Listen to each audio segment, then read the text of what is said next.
नमस्कार शेतकरी मित्रांनो, मी साईनाथ डांगे आपलं शेती संकल्प यूट्यूब चॅनलवर स्वागत करतो। तर मी आज आलो आहे आकाश एंटरप्राइजेस, राहणार खडकेवाके, तालुका राहता, जिल्हा अहिल्यानगर यांच्याकडे सध्या 16,000 लेअरचे पक्षी आहेत।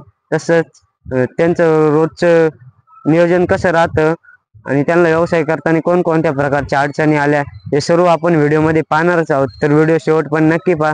चॅनलवर नवीन असाल तर चॅनलला जरूर सबस्क्राईब करा आणि व्हिडिओ आवडल्यास व्हिडिओला लाईक करा। शेतकरी बांधवांना आपला परिचय द्या। माझं नाव आकाश शिवाजी मुरादे, राहणार खडकेवाके, तालुका राहता, जिल्हा अहमदनगर। आपण या व्यवसायाला कधी सुरुवात केली? मी या व्यवसायाला 2021 साली सुरुवात केली होती। पहिले छोट्यापासून सुरुवात केली होती, 1000 पक्षापासून।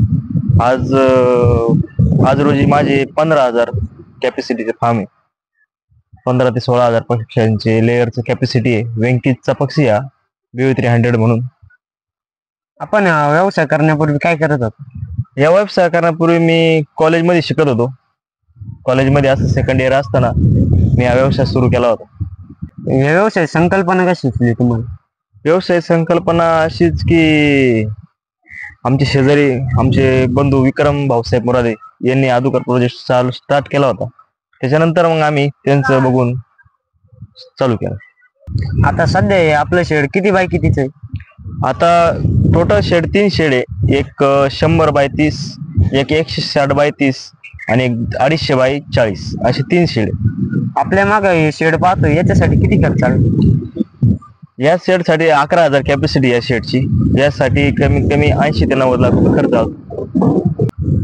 आपण हा शेड उंचावर घेण्याचं कारण काय?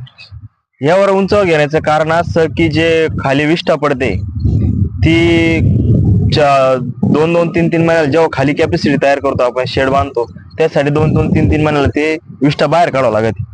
आणि ह्या असं कॉन्ट्रॅक्ट फ्रेम मध्ये तयार केल्यानंतर विष्ठा बाहेर काढावं लागत नाही 6-6 महिने, 1-1 वर्ष, आणि कॅपॅसिटी पण वाढून जाते। वरच्या असं वातावरण, हवा खेळती राहते। ह्या व्यवसायाबद्दल सांगायचं ठरलं तर ह्या व्यवसायासाठी पक्षी हा 240 रुपयाला भेटतो आपल्याला, पक्षी एक पक्षी। आणि जे केजेस असतात, जे पक्षी आपण ठेवलं जातो किंवा त्याच्यामध्ये त्यांची जागा आहे, जाळी म्हणतात त्याला, तर ती जाळी आपण सुप्रीम कंपनी नाशिक मध्ये ती तयार केली जाते। ती फिटिंग सगळं इथं पोच मध्ये 120 रुपये पर बर्ड बसते। व आता जेव्हा 105 दिवसात तुम्ही 240 रुपये पक्षी आणता, त्यासाठी अंड्यावर येण्यासाठी त्यांना 100 रुपयाचे खाद्य लागतं। तर ते पर डेला 80 ग्रॅम ना, जेव्हा पीक प्रोडक्शन येत नाही तेव्हा तुम्हाला 80 रुपयाची फीड लागते। जेव्हा पीक प्रोडक्शन 92% येतं तेव्हा पक्षाला 110 ग्रॅम पर डेला फीड लागत। तर आम्ही CP कंपनीची फीड वापरतो, जे नगरवरून येते। या फीडचा रेट काय सध्या? या फीडचा रेट सध्या पोच मध्ये 28 रुपये किलो येतो। आता आपण या पक्ष्यांसाठी पाण्याचं नियोजन कसं केलं? या पक्ष्यांसाठी पाण्याचे नियोजन ऑटोमॅटिक सिस्टीम केली, नेपल लाईन, त्यानुसार पाणी येऊन जातं, ऑटोमॅटिक पक्ष्याला पाणी पोहोचतं।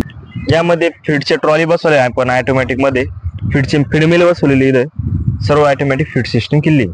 साधारणतः एका पक्षाला रोजचे किती ग्राम खाद्य लागतं? साधारणतः रोजच्या पक्षाला एका पक्षाला 110 ग्रॅम फीड लागतं।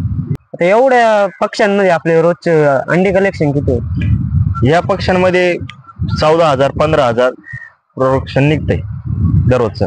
आता आपण याची विक्री कुठं करता अंड्याची? अंड्याची विक्री आम्ही व्यापारी ट्रेडर आहे, गुजरात, मुंबई, पुणे, नगर या ठिकाणी अनेक व्यापारी आहे। त्यांच्यानुसार दररोजचा पेपर रेट निघतो आणि त्यानुसार मोलभाव करून हा माल विकला जातो। सध्याचा रेट काय?